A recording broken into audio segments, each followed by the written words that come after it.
थोड़ी rally late चल रही है, 2-3 घंटे लेट चल रही है, आपको यहां थोड़ा ठहरना पड़ा। इसके लिए आपसे मैं स्वयं माफी मांगता हूं। आपका मूड कैसा है?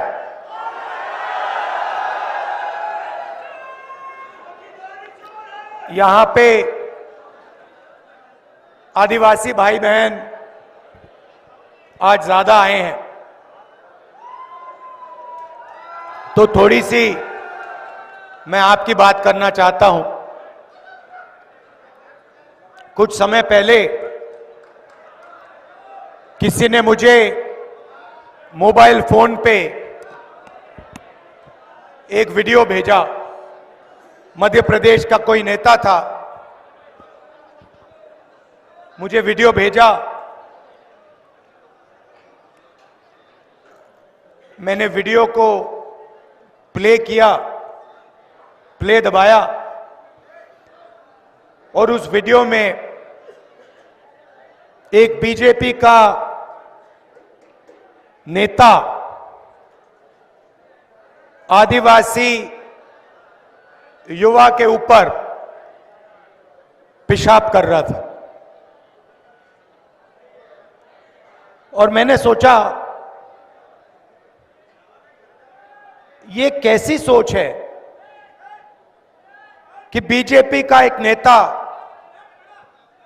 आदिवासी पर पेशाब कर रहा है और दूसरी साइड उसका कोई चमचा वीडियो ले रहा है।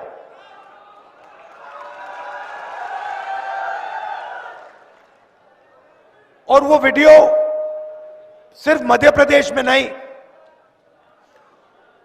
पूरे देश में वायरल हुआ। शायद वो देश के बाहर भी गया होगा।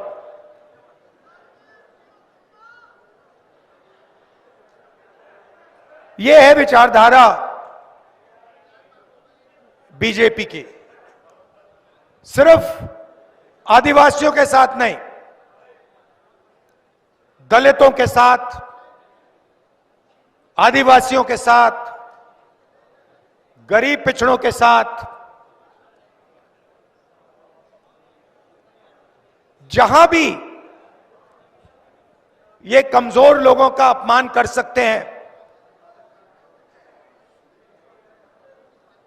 ये करते हैं। कुछ समय पहले इनके एक भाषण में मैंने सुना,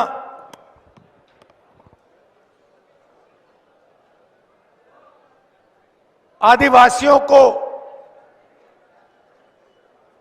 इन्होंने वनवासी कहना शुरू कर दिया। अब पता नहीं आप में से आप यहां युवा बैठे हैं, आप शायद कहो भाई इन दो शब्दों में क्या फर्क है? आदिवासी में और वनवासी में क्या बड़ा फर्क है? आदिवासी का मतलब वो व्यक्ति जो इस जमीन का सबसे पहला मालिक था।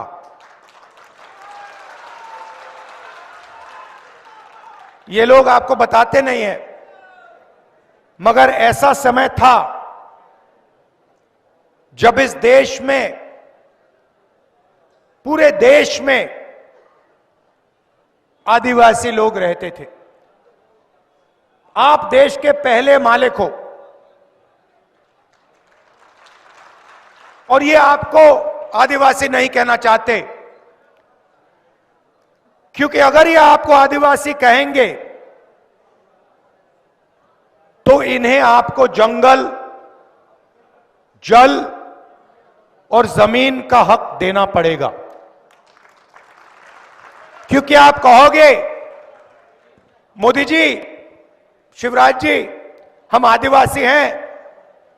आदिवासी शब्द का मतलब है कि हम हिंदुस्तान के सबसे पहले मालिक हैं।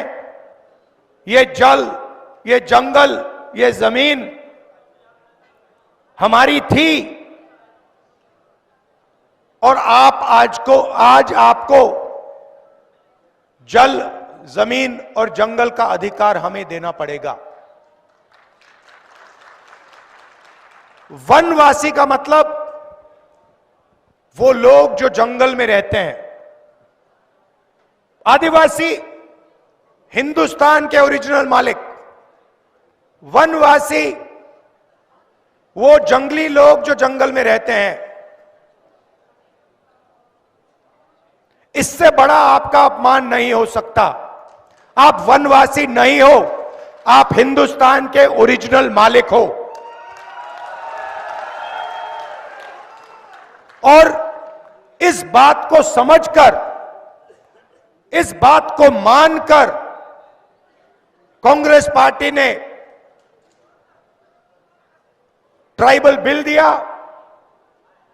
जमीन अधिग्रहण बिल दिया, पैसा कानून दिया, आपकी जमीन आपको वापस दी, जंगल में आपको हक दिया। क्यों? क्योंकि हम आपको आदिवासी मानते हैं। उनका कहना है कि भाई आप वनवासी हो, आप जंगल में रहो, आपको ना हम जंगल का हक देंगे, ना जल देंगे, ना जमीन देंगे, और आस्ते आस्ते आपसे जंगल भी छीनते जाएंगे। और फिर एक दिन आएगा जब हिंदुस्तान में आपको जंगल नहीं दिखेगा, फिर वो आपसे कहेंगे भैया आप वनवासी हो मगर वन तो है ही नहीं, खत्म हो गया, तो जाओ मजदूरी करो, भीख मांगो, भूखे मरो। ये इन दो शब्दों के बीच में फर्क है। अब आपकी आबादी हिंदुस्तान में तकरीबन 8% है। यह नंबर याद रखिए। जीतू जी, मध्य प्रदेश में आदिवासियों की आबादी कितनी है? मध्य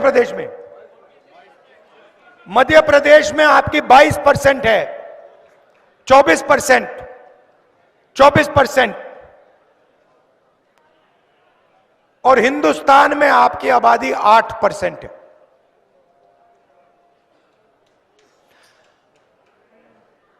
अब आप एक काम कीजिए, हिंदुस्तान की सबसे बड़ी कंपनियों की लिस्ट निकालिए। चाहते हो मैं आपको दे दूंगा, और उनके मालिकों के नाम पढ़िए। 200 मालिकों में से आपको एक मालिक आदिवासी वर्ग का नहीं मिलेगा। फिर मीडिया के मालिकों की लिस्ट निकालिए। ये बड़े बड़े जो एंकर हैं इनकी लिस्ट निकालिए। उस लिस्ट में आपको एक आदिवासी नाम नहीं मिलने वाला है। सही बोल रहा हूं, झूठ बोल रहा हूं? सही बोल रहा हूं ना? हिंदुस्तान की सरकार को 90 लोग चलाते हैं, आईएएस अफसर हैं।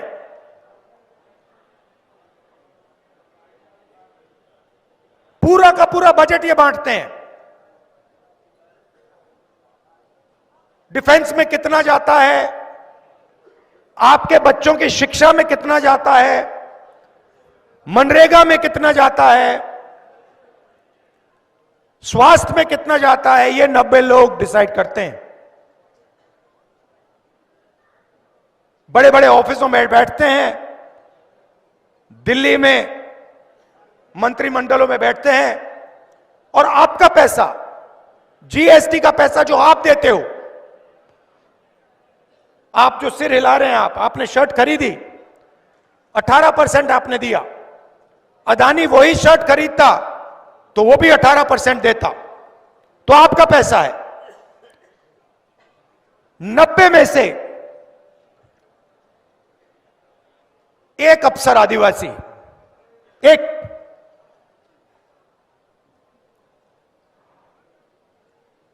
और अगर हिंदुस्तान की सरकार 100 रुपए खर्च करती है बजट में, तो आदिवासी अफसर 10 पैसे का निर्णय लेते हैं। आबादी 8%, भागीदारी 100 रुपए में से 10 पैसे।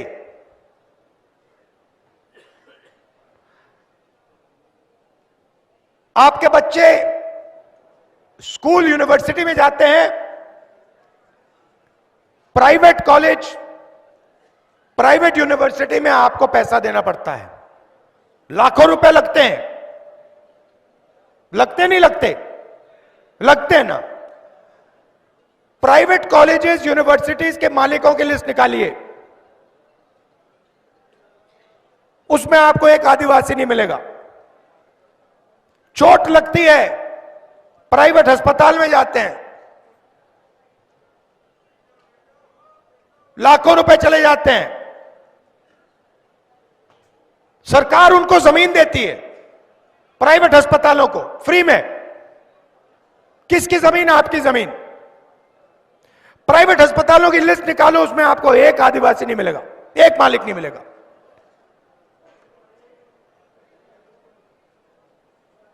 ये आपकी सच्चाई है, इसमें आप अकेले नहीं हो। जो आपके साथ हो रहा है वो दलित वर्ग के साथ भी हो रहा है,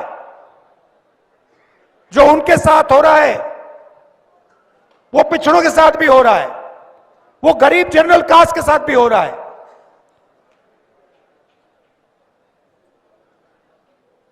1-2% लोग हैं जिन्होंने पूरे हिंदुस्तान का कब्जा कर लिया है। अदानी जी यहां आपकी जमीन छीनते हैं, हिमाचल में सेब का बिजनेस करते हैं, मुंबई का एयरपोर्ट चलाते हैं,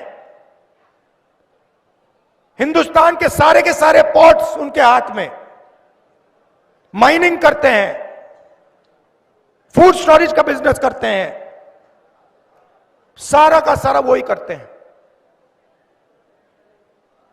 और आप देखते ही रह जाते हो। आप स्कूल कॉलेज का पैसा देते हो, रोजगार मिलने का टाइम आता है, आपसे कहते भैया रोजगार तो है ही नहीं, आपको रोजगार नहीं मिलेगा।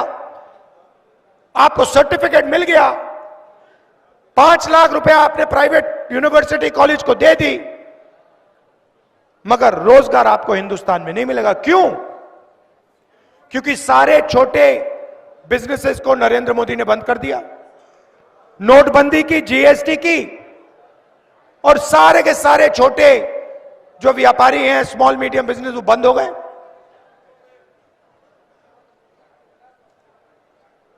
पूरा का पूरा काम 2-3 अरबपतियों के लिए हो रहा है। आपकी जमीन भी वो ले जाते हैं, पानी भी वो ले जाते हैं, जंगल भी उठा के ले जाते हैं।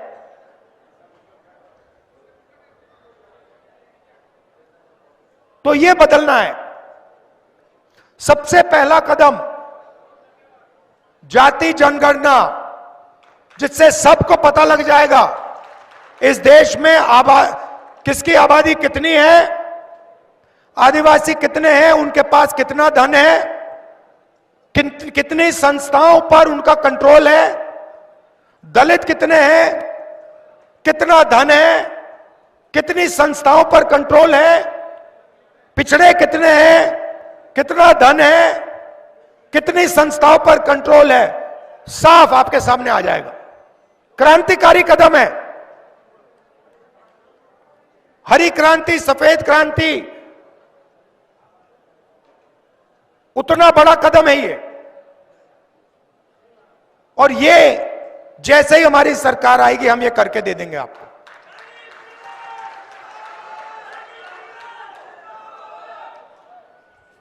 तो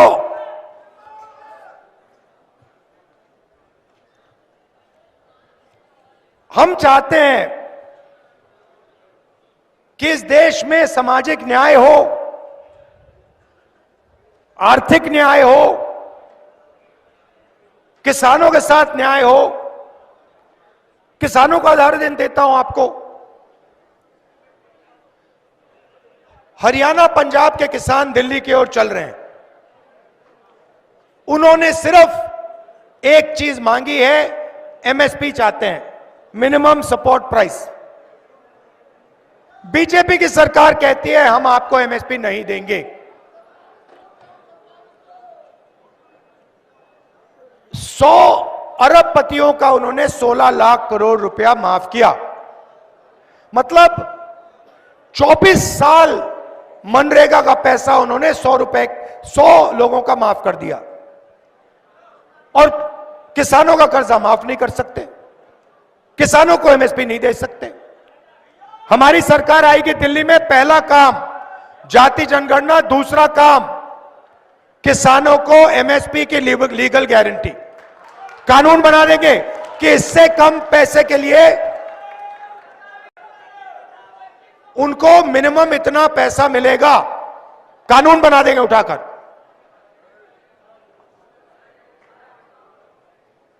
तो ये हम आपके लिए करना चाहते हैं। मैं आपको सिर्फ यहां कहने आया हूं कि आप हमारा समर्थन करते हो, आप हमारे साथ खड़े होते हो, हम आपके साथ खड़े हैं। जो भी आप हमसे चाहते हैं हम करने को तैयार हैं। जल, जंगल और जमीन की लड़ाई हमारी लड़ाई है, आपकी लड़ाई है। एक साथ हम ये लड़ाई लड़ेंगे और इस लड़ाई को जीतेंगे और आपका जो हक है वो आपको दिलवाएंगे। आप सबका बहुत बहुत धन्यवाद। नमस्कार, जय हिंद। न्याय का हक मिलने तक।